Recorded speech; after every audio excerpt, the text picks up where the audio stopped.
Okay, let's unpack this.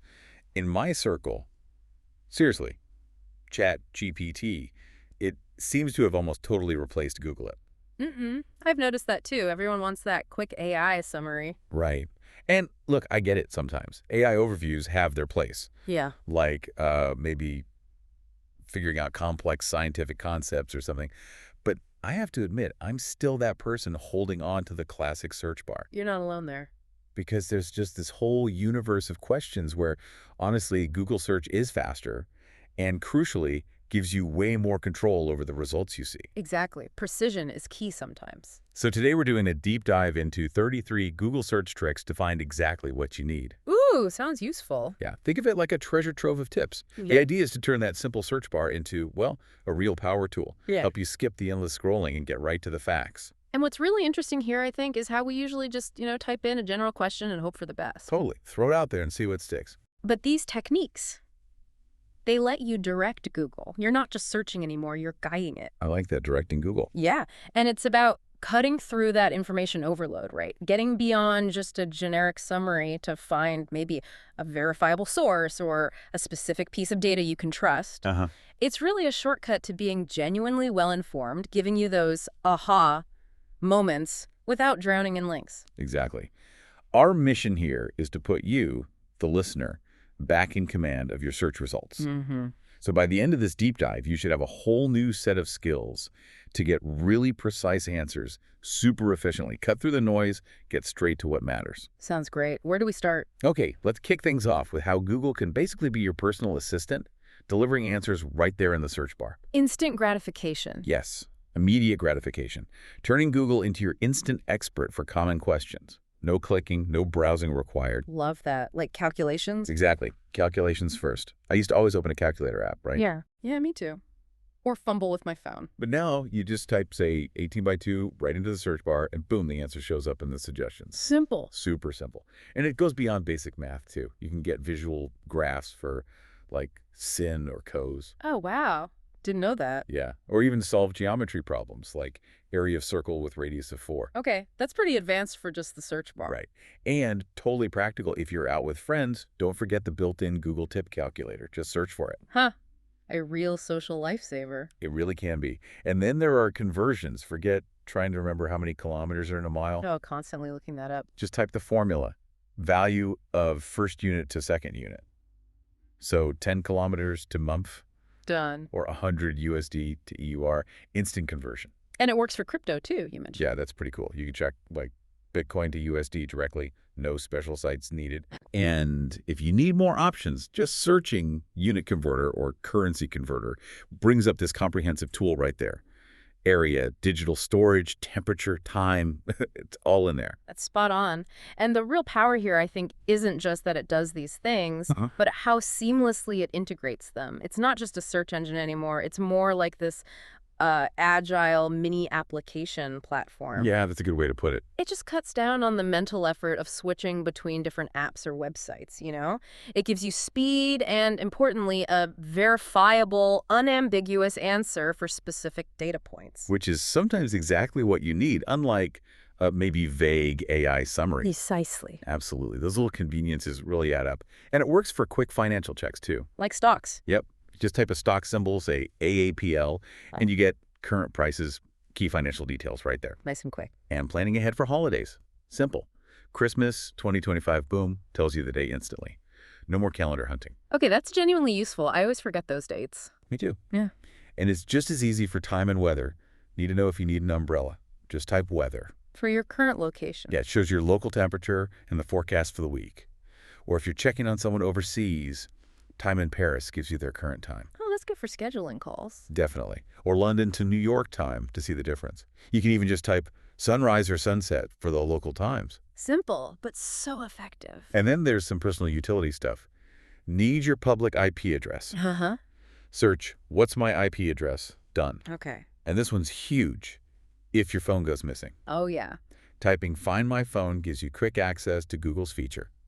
For iPhone, it helps you find it, lock it, call it, sign out, even contact your carrier. Wow. And for Android, it uses Find My Device, locate it on a map, make it ring loud, secure it, or even erase the content remotely. That's peace of mind right there. Totally. And last little ones. You can set a quick timer, like timer, 5 minutes, or just search stopwatch to start one immediately. It really is like a little assistant in your browser. It is. Okay, moving on. This next category is where it gets, I think, really interesting for a lot of people. Okay. Planning a trip. Google can basically be your all-in-one travel agent. Ah, the travel planning struggle. Right. Flights, hotels, local events.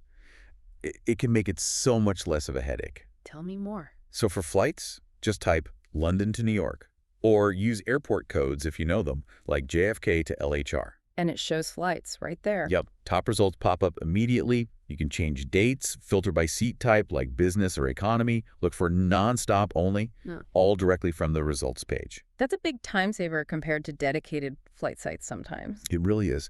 And for travel distances, say New York to Los Angeles, it gives you estimated times for driving, bus, walking, biking. And flights too. And flight options, yeah. But here's a specific trick. For distances over water, like oceans, you need to add the word distance. So NYC to London, England, distance. Yeah, good tip. Distance is the key word there. Exactly. Yeah. It's like having that mini travel agent ready to go. It really is. And if we zoom out for a second, connect this to the bigger picture, Google isn't just finding isolated facts here. Right. It's aggregating and organizing information to help you make complex decisions, like planning travel. Which kind of raises an interesting question for you, the listener. Imagine if we applied that same level of precision, that same structured approach to other big planning tasks in our lives. How much more effective could we be? That's a great point. It turns searching into something more like strategic planning. Exactly. And finding hotels is just as smooth. Type hotels, Paris. And it shows options. Yep. Compares them, lets you change dates, number of guests, apply filters like top rated or budget options. Nice. And while you're metaphorically in Paris, you can search Paris events to see what's happening. There's even a next month option to look ahead. So you can plan entertainment too. That cuts down on so much tab hopping. It really does. Yeah. Okay, so beyond logistics, Google is also like an amazing tool for just expanding your vocabulary. Ah, language stuff. Yeah, and satisfying that, basic curiosity about words. It's a fantastic language and knowledge enhancer. How so? Well, for quick translations, just hello in French, instant answer. Simple enough. If you need a definition, define serendipity. Pops right up. Standard dictionary function, yeah. But here's where it gets cooler. Yeah. Want to know where a word came from? Type etymology word. Oh, the origin story. Yeah, it tells you about the word's history, its journey through language. It's like having a pocket linguist. That's a great way to put it. And that encourages, actual critical thinking about language itself. Understanding the definition is one thing, but knowing the origin, that gives you such a richer context. Totally. It pushes you beyond just surface level info towards like genuine comprehension, building that deeper understanding one word at a time. I love that. Okay, deep breath. Yeah. Now we're heading into what I like to call power user territory. Okay, buckle up. Yeah. If you really want to go beyond the basic search and drill down into the results, these next tricks are your secret weapon. This is the Super Searcher's Toolkit. All right, let's hear them. First up, filtering results by type. Super basic, but often overlooked. Right at the top of the search results page, you've got those tabs. All images, videos, forums, news, shopping. Right, the standard tabs. Yeah, but consciously using them makes a difference, like search survivor memes. A worthy search. Indeed. Then just click the images tab, boom, straight to the visuals, none of the articles or discussions. Cuts out the noise. Exactly. Then you can filter by when something was published. Below the search bar, click Tools, then Anytime. Ah, the tools menu. Yep. You can filter by the last hour, past 24 hours, past month, past year. Really useful for finding recent news or updates. Definitely, especially for fast-moving topics. And if you're in the Images tab, clicking Tools opens up even more filters. Size, color, usage rights, super important. Type like clip art or GIFs, and time again. Usage rights is a big one for creators. Huge. And similarly in the Videos tab, Tools lets you filter by video quality, duration like under 4 minutes, publish date, source, and even if it has closed captions. Wow, that level of filtering for video is impressive. It gives you so much control once you actually know those options are hiding under Tools. You know, it's these filtering options that really highlight Google's aim to give the user, well, agency, right? Agency, yeah. Instead of just getting this like fire hose of information dumped on you, You're given the tools to shape that flow precisely to what you need, which is absolutely critical today with so much data flying around. Couldn't agree more. Yeah. Okay, now for the real magic. The search operators. The secret codes. Haha, kinda. Consider this your cheat sheet for ultimate control. Yeah. I know it might seem like a lot to remember at first. Always looks intimidating. But trust me, just picking up one or two of these can completely change how you search. First, cite. Use that one all the time. It's fantastic, isn't it? Limits results to one specific website. So, site.zapier.com, Trello, finds Trello stuff only on Zapier's site. Perfect for searching within large sites or forums. Exactly. And it works for whole domains, too, like site.gov for official government info, or site.edu for academic papers. I use it constantly when I just want one site's take on something. Me too. Avoids all the general web noise. And then quotation marks. For exact phrases. Yep. Perfect for finding a specific quote you remember, or maybe checking if someone's copied your text. Like search 100 years of solitude, in quotes. Finds only that exact phrase. Right. Conversely, the hyphen or minus sign excludes words or sites. How useful. Yeah, like remote marketing jobs, Upwork, if you want to see jobs, but specifically filter out listings from Upwork. Okay, that's clever for job hunting. And the asterisk. That's a wild card, a placeholder for unknown words. Great if you only remember part of a quote, like life is like a knack. Fills in the blank for you. Nice. Then there's BLAS, 2 periods. Use this between 2 numbers to search within that range. House. Like Android phone, $200.400. It shows you phones only in that price bracket. Oh, very useful for shopping. Definitely. And for really specific digging, operators like file type are amazing. FileType.pdf, Office keyboard shortcuts, restricts results to only PDF files. Ah, yes. Perfect for finding manuals, official reports, academic papers. Exactly. You know, you just hit on something really key there. For me, file type has been an absolute lifesaver for research. Finds those authoritative PDFs instantly. Right. And it brings up that crucial question again. With so much info out there, how do you figure out what's actually valuable? Yeah, the signal versus noise problem. Exactly. These operators, they empower you to curate your own results. You become a critical thinker, an active participant in gathering info, not just a passive receiver. It's about actively engaging with the web's chaos. That's a fantastic way to frame it. Active engagement. I remember spending ages scrolling through forum threads once, We've all been there. trying to find one specific comment. Then I realized I could have just used site.forumname.com, exact phrase I remembered, and found it in seconds. The pain of hindsight.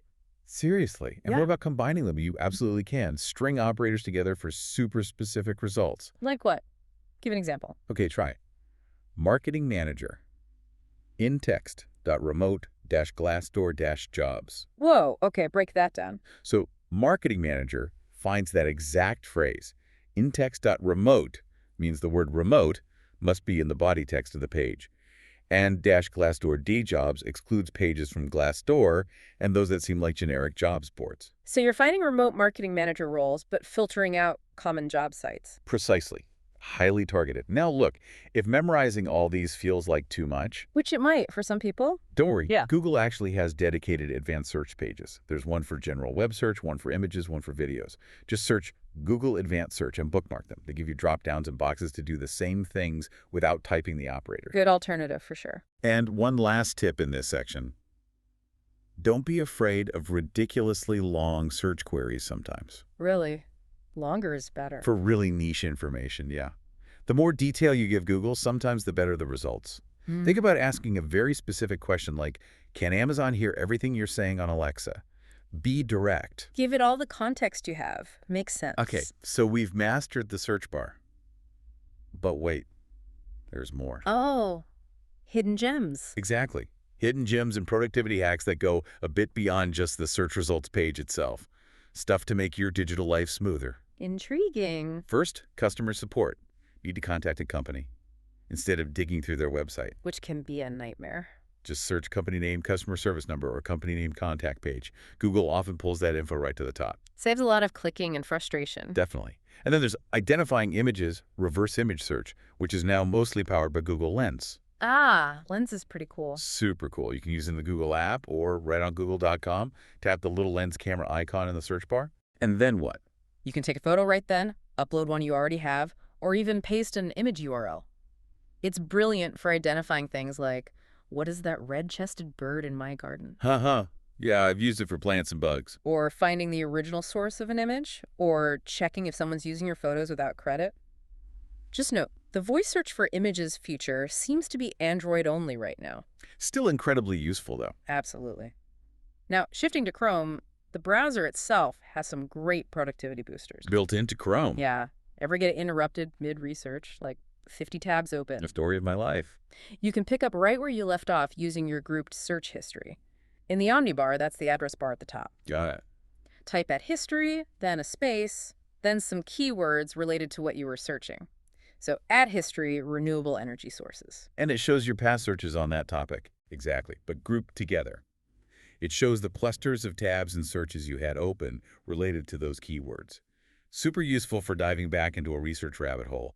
You can reopen whole groups or remove items. Okay, that sounds genuinely helpful. Just be aware, deleting history items there is permanent, and you can't really turn the feature off without clearing all your history. Good to know. Use with caution. Right. And finally, for those searches you do all the time, you can create keyboard shortcuts in Chrome. Wait, really? Custom shortcuts? Yes, total game changer for automating repeated searches. Let's say you constantly search within a specific site, like our earlier site, .zapier.com example. You can create a shortcut, maybe just ZSS, so you type ZSS, then your search term, hit enter, and it automatically runs the site, .zapier.com, search with your term. Whoa, how do you set that up? Go into Chrome settings, then search engine, then manage search engines and site search. Click add.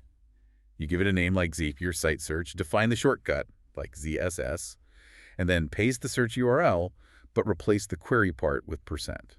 So it looks something like https.zapier.com/log search %. Okay, that takes a minute to set up, but I can see how that would save massive time long-term for frequent searches. It's incredibly efficient. Makes those repetitive tasks feel almost effortless. You know, what's really fascinating about these last few features is how they move beyond just finding information into actively managing and personalizing your whole interaction with Google and the web. That's a great insight. Yeah. Managing and personalizing. It's empowering you, the user, to actually control your digital environment, not just react to whatever the search results throw at you. It encourages this shift, I think, from just passively consuming content to actively engaging with it, shaping it, streamlining your workflow. It turns Google from just a utility into like a truly personalized productivity system. Wow. Well said. Okay, deep breath. We have covered a lot today. We certainly have, from instant answers. Like currency conversions and flight times. To wielding those powerful search operators like cite and file type. And even setting up personalized keyboard shortcuts in Chrome. Yeah. It's really clear that your Google search bar is so much more capable than just a simple box for typing questions. Absolutely. It's a full-fledged toolkit just waiting there and constantly evolving, too. It really is. And I think this deep dive really underscores something important. While AI is fantastic for generating smart summaries, Well, about their place. the real power often still lies in asking precise questions and having the tools to verify the answers yourself. Control and verification. Exactly. Knowledge is always most valuable when it's properly understood, contextualized, and applied. And these tools we've discussed, they enable precisely that. You, the listener, now have more power to be a truly well-informed learner, getting to the what and the why faster, more accurately, and taking real control over the information you consume. So what does this all mean for you listening right now? Yeah. Well, don't try to memorize all 33 tricks at once. That's overwhelming. Definitely start small. Yeah. Pick just one. Or maybe two of these techniques that resonated with you. Maybe it's the currency conversion. Maybe it's trying a site search. Maybe it's setting up just one keyboard shortcut for a search you do every day. Make it practical. Exactly. Try integrating just one or two into your daily search habits this week. See how it feels. Imagine the collective time we could all save, the insights we could gain if we each just adopted one of these old techniques. That adds up. It really does. So the final thought is this. What hidden knowledge, what efficiency boost might you unlock next with just a slightly smarter search?